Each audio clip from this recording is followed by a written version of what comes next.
Hello everyone, welcome back to the TJOmega channel for day 1357 of our daily content grind.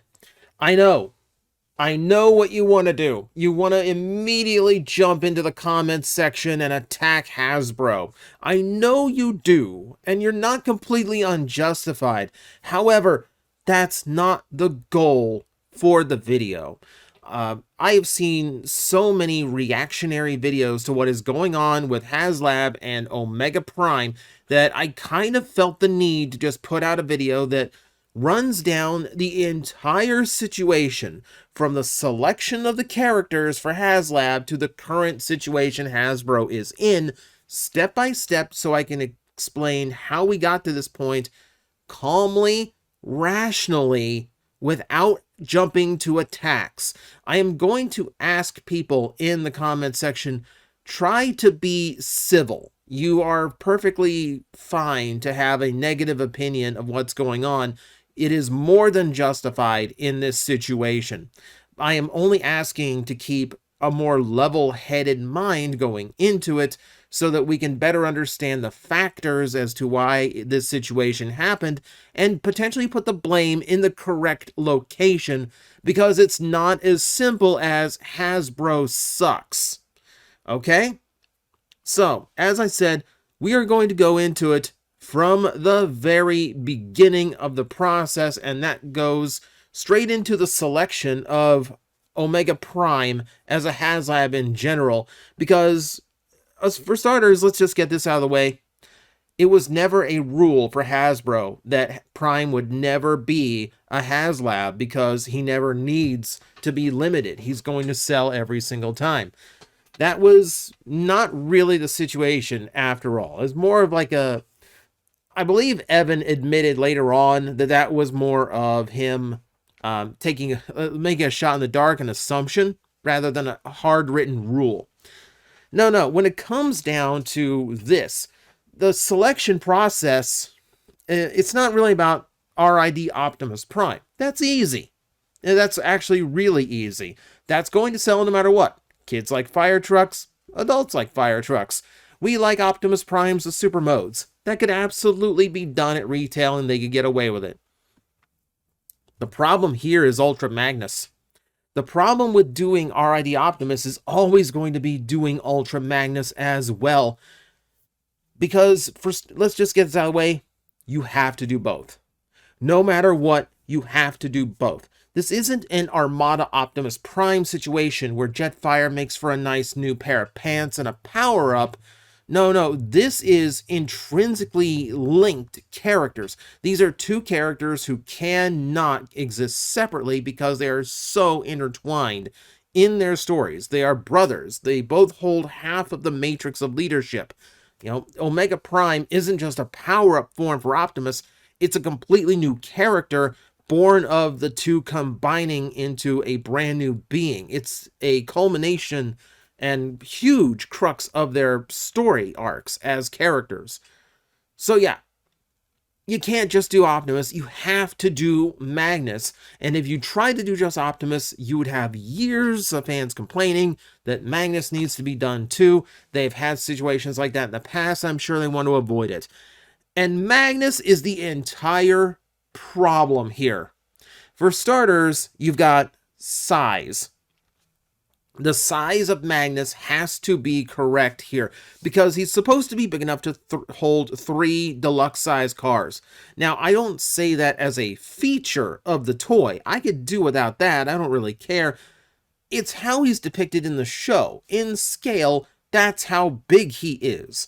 You know, and yes, the scales in these old shows, they're never like completely exact, but it is a focal point of the character. It's how we get powered up RID Autobot brothers. You know, if the new Sideburn is going to get his repaint someday and his brothers are going to come out, they kind of need the, you know, again, it's part of their story arc. They need that spot in Magnus.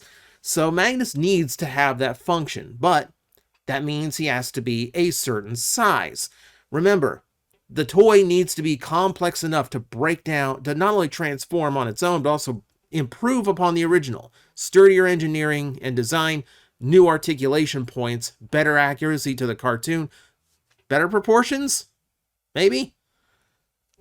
But it also needs to form into armor for Optimus. That's a lot to be asking on that toy, and now it also has to be a certain size. And then it has to have a really big, complex moving weapon as well. So there's already being a lot asked here. But because he has to be a certain size, now Optimus has to be that certain size as well. So now he's getting bigger, and now we're pushing what you might be able to do as a Commander class toy. So this also gets into the fact that Magnus is just a weird design. He's got these Popeye arms and skyscraper legs and this torso that looks like it could fit in the palm of your hand, even if he was life-size. He's a very odd design, but more importantly, he's not G1 Magnus. I'm sorry. I'm really sorry. But G1 sells. It just does. It's the king of the nostalgia. I know we collectors, we would love to get more RID toys. I would love to get more RID toys. You know, I want Transmetals. I want Cybertron toys. I want things that aren't necessarily G1, but I will acknowledge G1 is the thing that sells. And when you're doing big, risky toys like Commander class toys, you need them to sell. You absolutely need them to sell. The trick with a Commander class is it's the size class that almost never gets repainted. Usually a Commander class toy is a one and done. Maybe a second run, but that's about it. So they have to make sure they make money on the first run. And it's a size class retailers don't really like bothering with. Retailers in general don't like anything larger than a liter unless it's an exclusive to their store. So you can't expect it to sell that well at retail if it's an oddball character.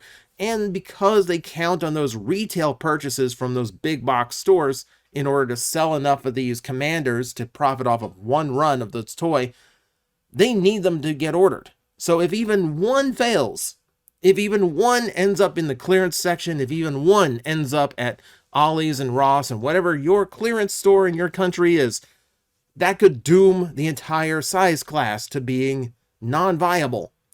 So yeah, they can't take that kind of risk at a Commander class to do this at the retail level. But also, you gotta think of how busy combiners are right now, and that's what's keeping the Commander class kind of busy. And they're screwed either way they do this. So let's presume you are among those who wanted this to be a Commander class release, and I understand why. So when it comes to this, the combiners, that we've been doing this since Legacy, and the engineering system they came up with should work for all the combiners going forward, but if they delay it 2 years to do Optimus Prime in 1 year and Ultra Magnus in another year, by the time they get to some of those late combiners, budgets, change because inflation changes, the cost of assembly and material changes, everything gets more expensive. By the time they get to like Defensor or Computron or, down that line, it might not be financially viable to do this engineering system anymore because it is pretty involved.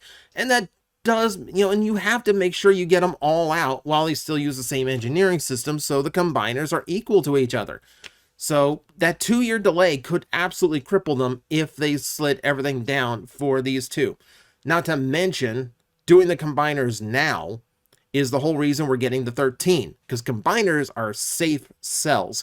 Everyone's going to buy all 5 of them to get the big combiner. That ensures sales for the size classes and all the waves. That allows them to work in weird niche characters like the 13. So we're getting combiners because it's a safety net, meaning they kind of needed to come out right now when they are coming out. There's a lot of business angles as to why these two could not be at Commander class right now, and I think a lot of people do not consider that. Also, we were flat out told they wouldn't work as Commander class.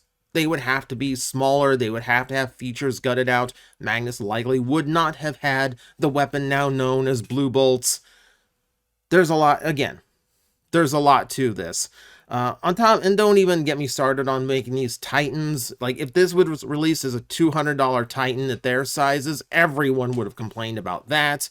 And they were just starting off the idea of smaller Titans too. But that would have brought it back down into the Commander class price point, where again, the budget gets limited, etc., etc. And I don't think it would have worked at that either because they're too complicated and there's too many molds involved to get all their colors right. So I basically just ranted for like a solid 8 minutes about how this does not work at retail level, why this has to work at Haslab level, why there's no way that it could have been done. And frankly, yeah, there's a lot more reasons I'm not even bringing up. See, the truth here is I've never run a billion-dollar toy company or been in charge of one of its biggest brands. So I'm not going to start talking like I know literally everything. Because I know for a fact I don't. I'm bringing up the obvious stuff and the stuff we've been told and acknowledging there's probably a dozen other reasons internally why this was done as a Haslab and not a retail release. You know, on top of all the other things I can name, like the glut of product that's currently at retail, etc., etc. Let's move on. I could go on about this for way too long. This is the part where everyone starts going to the comment section to complain about Haslab in general. Don't get me wrong. You absolutely can be upset about Haslab as a concept because a lot of people don't like it, and for very valid reasons. This current situation is not a Haslab problem, but it does exacerbate it. If these were done at retail level, I think you'd still get the exact same problem, but on a far wider scale. You know, and maybe like fixing it would be easier, but yeah, I think you'd still have a lot of people upset over the same thing. I think you'd have a lot more people upset over the problem. But let's get this out of the way right now. What Haslab does, offering basically a limited time run of something, you know, or a made to order product, this is not new. This is new for Hasbro, but this is not new. Like, companies have been doing this for like as long as business has been a thing.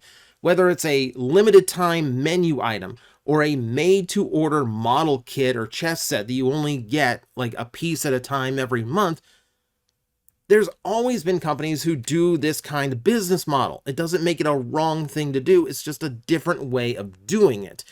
I just think it's so new to Transformer fans that we're agitated by it, even though this is commonplace. There's companies who the whole thing they do is made to order stuff. You know, it's normal. You know, it's just not normal for us. So I think there's a lot of negative connotation that goes into it. Oh, and yes, in case you missed it, I did just compare your fancy Haslab toy to a McRib. I think I'm fair in that. But let's talk about this. In a way, I do think Haslab itself as a concept is better than what commanders are doing, by the way, because a commander will drop at retail, get sold out, and then never come back. And a lot of people who don't like pre-ordering things will never see the toy and get stuck with Scalper, and you get complaints about that all the time too. Yeah, you have a larger pre-order window and you can cancel it whenever you want, but at the same time, you know, it's a much shorter run of that toy actually being available, whereas this, month and a half. I understand it's still an expensive purchase. It's a lot of money at one time. I think that's the issue. A lot of money at one time for something you're not going to see for over a year. And I get that. That's, again, completely valid if you are not a fan of that. But again, it's not unusual for certain business models. And at the very least, it tells you when that's going to be available, when it's going to take your money. It's not like the current situation where they tell you when it's coming out and then go, oh, I'm sorry, it's coming out 3 months early. That's the new 2-packs, the Mayhem vs. Wreckers packs at Amazon. I am apparently going to get charged for those tomorrow if Amazon's little, available buy date is correct. Isn't it fun how messy this thing is? I think my favorite complaint about Haslab is the fact that someone said it was elitist, that it creates this elite level of collector, and that, that's not right. It separates them from the rest of the collectors. And I'm just gonna say, where were you when Masterpiece started 20 years ago? Like, this you should have been complaining about this a long time ago. A long time ago. Oh, even before then. Let's say like 30 years ago, when it first became special to have a mint in sealed box Optimus Prime. Anytime there's a collector's market, anytime there's a collector's community, there's going to be reasons for elitism. You know, there's going to be things people show off or flaunt because I get to own them and you don't. That's going to happen. It's just the nature of collecting. So let's drop that argument completely. I think it's the worst one in the list, honestly. I will say, as one last defense of Haslab, all the ones that I have handled do feel like things that wouldn't work at retail, either because their complexity is too high, they're the wrong size for what's available, as well as if I want them done right, this is the way they have to do them. And Death Source is a great example. Death Source comes with every accessory he ever would have had. You know, if I had actually wanted him as an individual release, you know, and, you know, like literally any major scene of his, I can recreate, which is great. It's fantastic. There's so much it does. None of that would have happened at retail. At retail level, none of that would have happened. Also, we know what would have happened if he came out of retail. We know from Hasbro it was going to be an 86 Grimlock retool. And I don't think anyone would have been happy with that. I certainly wouldn't have been happy with that. The truth is, every time we find out what a Haslab would have been if it was released as a normal retail toy, it makes it very clear why it came out as Haslab. It would either have to sacrifice features, it would have to sacrifice a lot of accessory, it would have to sacrifice a lot of what makes those toys what they are. And I think that justifies the Haslab thing a little bit more. Just, I know people who have the opposite opinion. They mess with the Haslab stuff. You know, okay, fine. Then they don't agree with the sentiment of like, oh, this had to be done as a Haslab. You know, they think it could absolutely have been done as Commander. Sometimes that comes from a place of just not understanding how expensive the toy engineering and assembly is on toys that complicated. Some of it is born out of correct opinion. It's, you know, it's that's a little bit more subjective. So I'm gonna leave off here. I've ranted way too long about why these toys exist the way they are. It wasn't the intention of the video. Let's go into the current situation, which we do have to start with the very beginning of this. So I'm going to run down exactly what a toy does in order to get created, so everyone's on the same page before we continue, okay? And I will try to make this as quick as I can.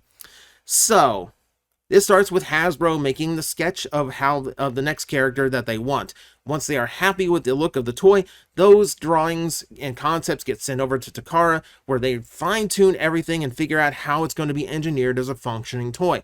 Once they have all of that data, the measurements, and etc. and everything, they are going to Hasbro is going to create the first raw prototypes, either hand sculpted for certain things or CAD model sculpted. Either way, you are going to end up with what is either a resin prototype, whether that is cast from silicone mold or that is made from a 3D printer. You're still going to get this solid gray resin prototype that is functional but fragile.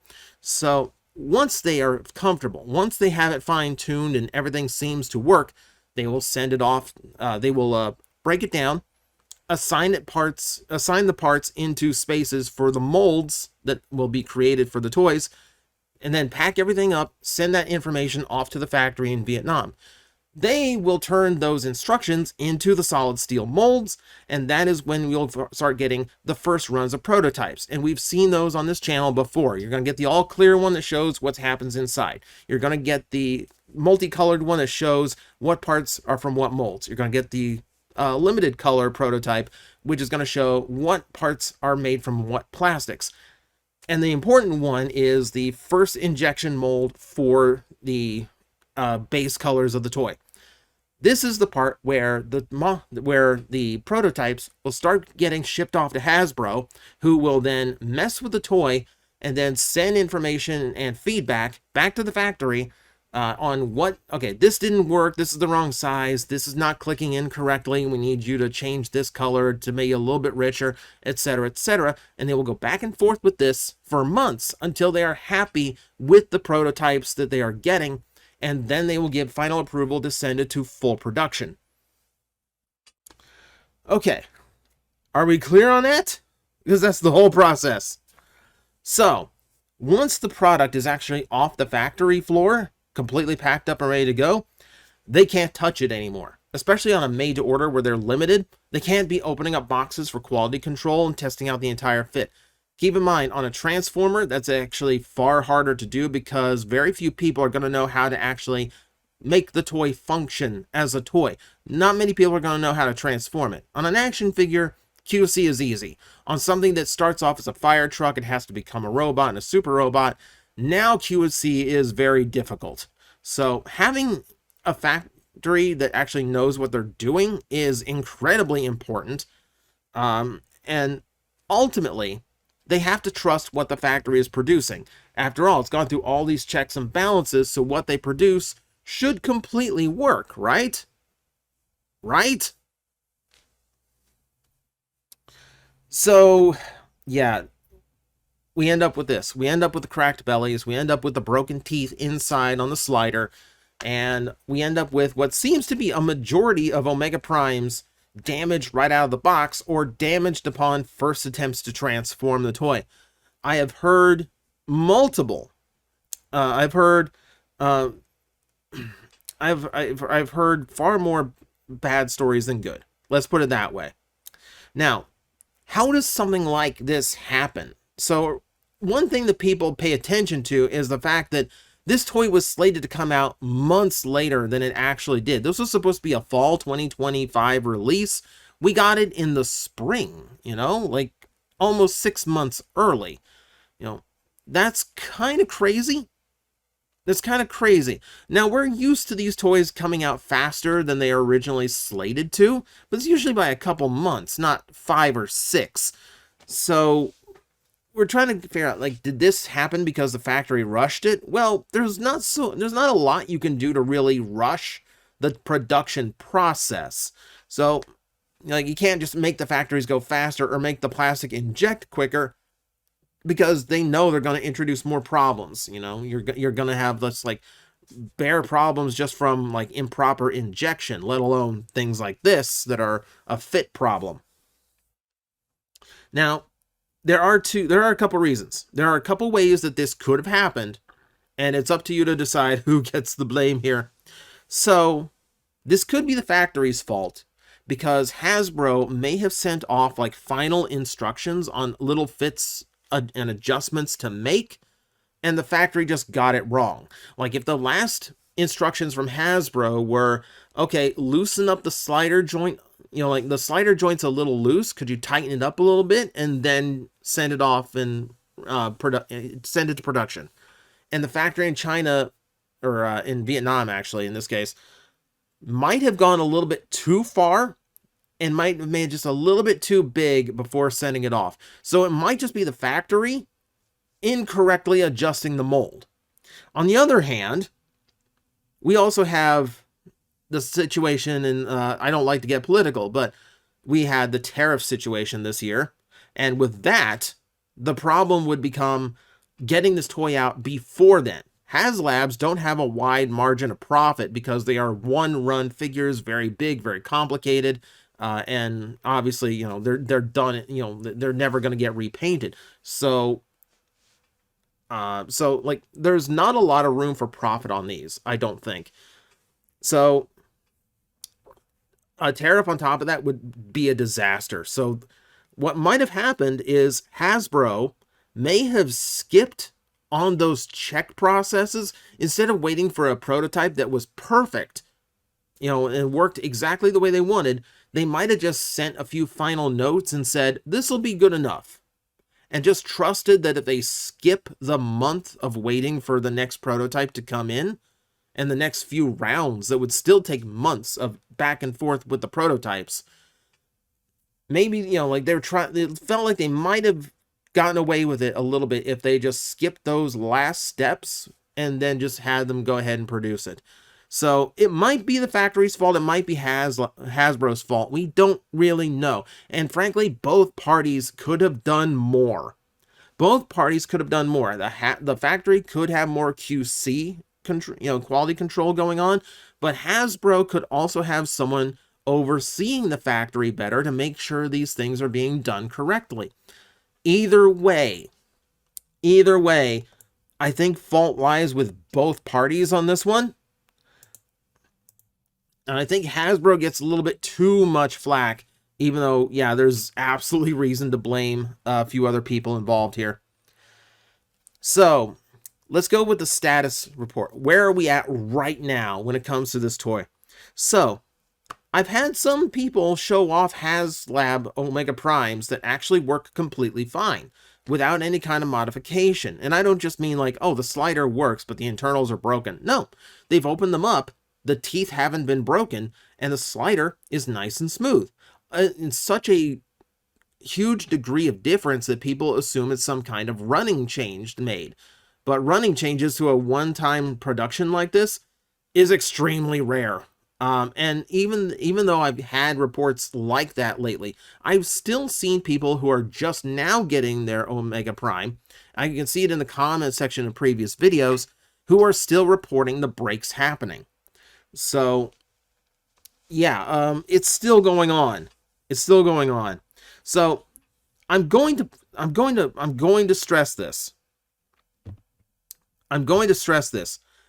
Do not do any repairs to your Haslab Omega Prime unless you are completely fine never sending it off for the official repair. I don't think we are going to hear anything from Hasbro about this until all of these primes are shipped out. Give it a month for reports to come in. That will tell them how widespread the issue is and give them an idea of how they have to approach it. I don't think we're going to hear anything from Hasbro until then. So for now, I would suggest not doing anything to fix your Omega Prime. Pack it up back in the box, set it aside, forget that you own it. Unless you are happy with just doing the fix and never sending it off for any official repair. If that's your case, fine. Go ahead, play with your Omega Prime. Understand that it may or may not still suffer from those faults and may or may not be susceptible to further breakage down the line. Just, we acknowledge that part. But understand, if you go ahead and do this fix, and Hasbro's idea of fixing it involves the wrong part, now you've created an even worse problem. Right now, the accepted solution to this is to shave down the gray piece that makes up the slider, and then reassemble it, and that smooths out the slide and the transformation. But the most likely thing for Hasbro to do is to replace this piece. The belly portion is the most likely one to get fixed because it is easier to undo and it's the easier one to replace, right? So if they open that up to give the slider more space and you've already sanded down the slider, now it's not going to work at all. Now it's going to be too loose and you're not going to be able to keep him in Omega Prime mode where he needs that friction on his torso. So I would advise not doing any repairs until we know exactly what they're going to do. And they can't let this go. They absolutely cannot, because this would ruin Haslab's forever. And it already has done some serious damage to Haslab's reputation. I've had many people commenting on a video that they have no intention of ever backing a Haslab again. And again, you are 100% justified in that opinion. You have every right to avoid this like the plague from now on. Don't blame you in the least. But, yeah, they can't. They can't let this go. So, how do you fix this? What do you do? So, factory level, you have three options. You could run just the Optimus portion again, just the main Optimus, but and have people ship in their original for a replacement. But that's a lot of parts and a lot of production done for just one swap. That would be extraordinarily expensive for Hasbro to do. Another option would be for them to run the original mold, but gate off everything except the part they need. But to run such a huge steel mold for just one piece, potentially 10,000 times or more to fix every Omega Prime, is again ridiculously expensive. And then your third option is to have a brand new mold produced that is just the corrected belly piece, and then just run that as many times as it takes. Say there's a little mold that has 20 of them, and you just run that until you've got enough replacement parts for everything. That is also an expensive solution. There's no cheap solution on the factory side of this, But I think that at the very least is the most reasonable thing to do. Just create a whole bunch of these replacement parts, make 100% sure it works, and run, and then use that to fix what's going on. And then there is the other side. Once those parts are in America, what do? You could you could mail in all these Omega Primes for full repairs from Hasbro. The problem with that is they have to set up a facility that's potentially going to take in thousands, potentially over 10,000 of these Omega Primes for repair, right? So you're talking about a huge amount of factory space, and you're talking about a lot of laborers opening up primes to replace one piece, closing it back up, and putting them back in the box and shipping. And and this place has to be ready to facilitate shipping them back as well. This is enormously expensive. So the alternative I think you're going to see is Hasbro offering up a replacement part as just a free thing they send out. Here is the piece. Here's the instructions on how to fix it. Here is a $25 gift card to Hasbro Pulse as a please don't sue us thing, which does remind me, there is a clause in Haslab that you can't have a class action suit against Hasbro over this. They've unfortunately protected themselves. By participating in Haslab, you've already agreed not to do it. Now, you can do a civil case. You can do like an individual case. And if you have the right lawyer who's willing to put in the work, you could have potentially thousands of those civil cases. Which that becomes a huge mess, and that's been done in the past. That's been done before. It's really, really mean and can collapse a business. I don't really want Hasbro to collapse. I want them to learn a lesson, but I don't want them to be too damaged by this because I do want them to continue what they're doing, which is providing me with Transformers that I can afford feasibly. But I feel like that's what's going to end up happening. They're not going to do anything until all of the Omega Primes are back. And frankly, Japan is just now getting theirs. So we don't know how much longer it's going to take before every Omega Prime has been shipped out. And then it's still going to be another month or so before Hasbro gets enough data to know this is what we need to do to replace it. I feel like they're going to make a new mold, make the new belly piece that's correct, and then ship it off to collectors who have reported breakage on their primes to do the fixes themselves, and then a little apology gift on top of that. That's probably the most affordable way of doing this. Fully understanding, I don't think there's a way Hasbro gets out of this situation where they don't lose money. I think this has cost them any profit that they are going to see from this toy, and I think that's punishment enough that they put so much work and effort into producing, promoting this toy, and getting absolutely nothing out of it. I feel like that's an appropriate punishment to make sure this never happens again. And speaking of this, Lio Kaiser has to be absolutely perfect. If they're gonna get back any reputation for Haslab, Lio Kaiser has to be flawless. It has to be completely immaculate as a Transformer. Not a single QC issue, and everything on it has got to be flawless. They need a perfect release, and they cannot announce any Haslab until that's done. None whatsoever. We need all of the Lio Kaisers in hand and everyone happy with it before we go, okay, here's the next one.